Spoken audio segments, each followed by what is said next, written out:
Fairfax, Murdoch and others just all trying to kill each other, and then you just, it's hard to know the truth.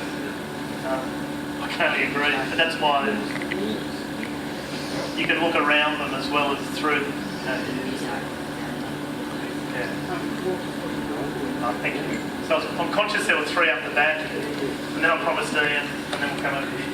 I wanted to ask about the exchange of people connected to political parties in other countries that are now coming to Australia and vice versa, and how that's impacted on how we vote and trends, what we're going to be thinking about. Yep. And, the same applies to all of those institutions and various organisations that are actually growing. Yep. Yes. This is culturally new territory for Australia, but Australians need to work it out pretty quickly, otherwise we'll all be played for fools. There is a lot of behaviour, the political parties are all linked all around the world, and concepts like astroturfing. Does anyone in the room know about astroturfing? So, that is a concept straight out of American politics playbooks, which is to form fake grassroots organisations. And I was the victim of that over the last 3 years. I had the Australian Taxpayers Association. Remember the Consumer and Taxpayers Association standing on the town green, and that day a couple of years ago where they brought in busloads of people, and Barnaby Joyce was talking to them all, and there was a mood of anxiety about the non-existence of carbon. This is astroturf. This is fake grassroots that is largely connected back to political parties and to achieve a political outcome. Corey Bernardi, the Liberal Party senator from South Australia, is famous for this sort of behaviour, for setting up all sorts of front movements, letting them run riot and reaping political gain as a consequence. I don't think Australians culturally are onto it yet. If we get an email from a certain organisation, we think it's got a sense of legitimacy because someone's taken the time to send it to us. Yet most of it it's political vote harvesting by someone with an intent, normally connected to one of these two major parties. I don't line up just one side. They're all now starting to do it. You could argue an organisation, not so much a Get Up, but there's some variations of Get Up on the other side that are really starting to come into that astroturfing space. And it's not necessarily bad. It's not necessarily illegal or corrupt or bad faith, but you just got to be aware of it. And so do your own cross-checking and fact-checking.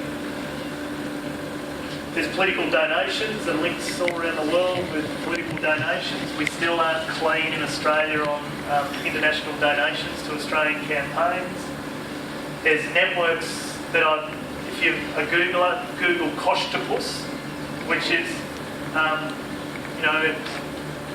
largely unique to the science of climate change, but having been on the back end of it now really has me alert to how sneaky some people are. So the Koch brothers are two big American oil barons, and if you type in the Koch-T-O-C-H-T-O-Pus, you just see how they get involved in creating pressure.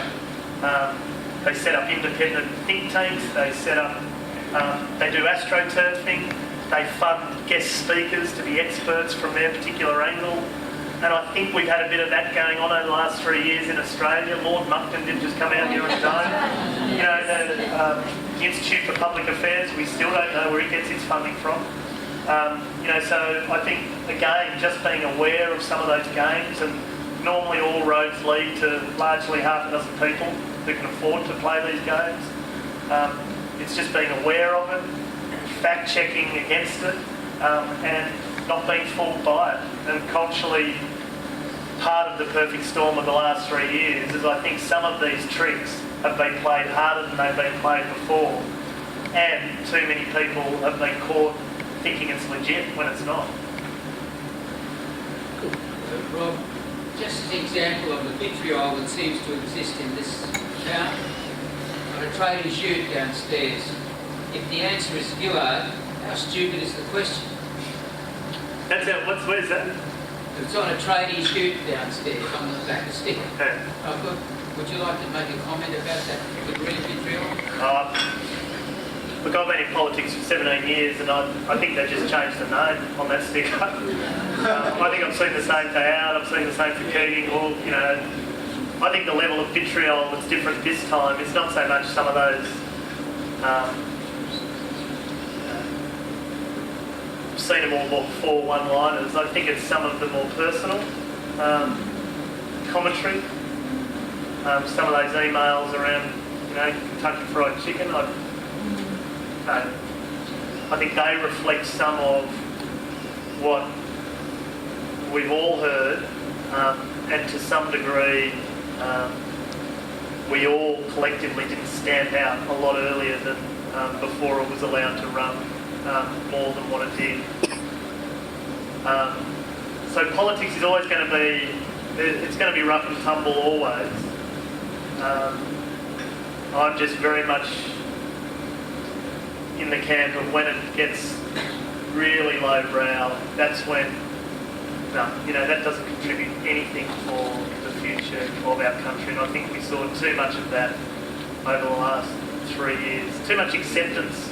It's not so much the person saying it, it's the acceptance of the people around that person of that being said and not pulled up as being just the stuff in the gutter. So yeah, don't like the sticker, but I don't think it's going to be the last time. I don't think it's the first time. I hope what does settle down over time is just the relentless, personal, vitriolic, gender-based abuse, which we saw over the last few years. Again, in my view, for political gain by some, but too many culturally got wrapped up in it. And in my view, to our detriment, because I don't think we've reflected well on each other as a consequence.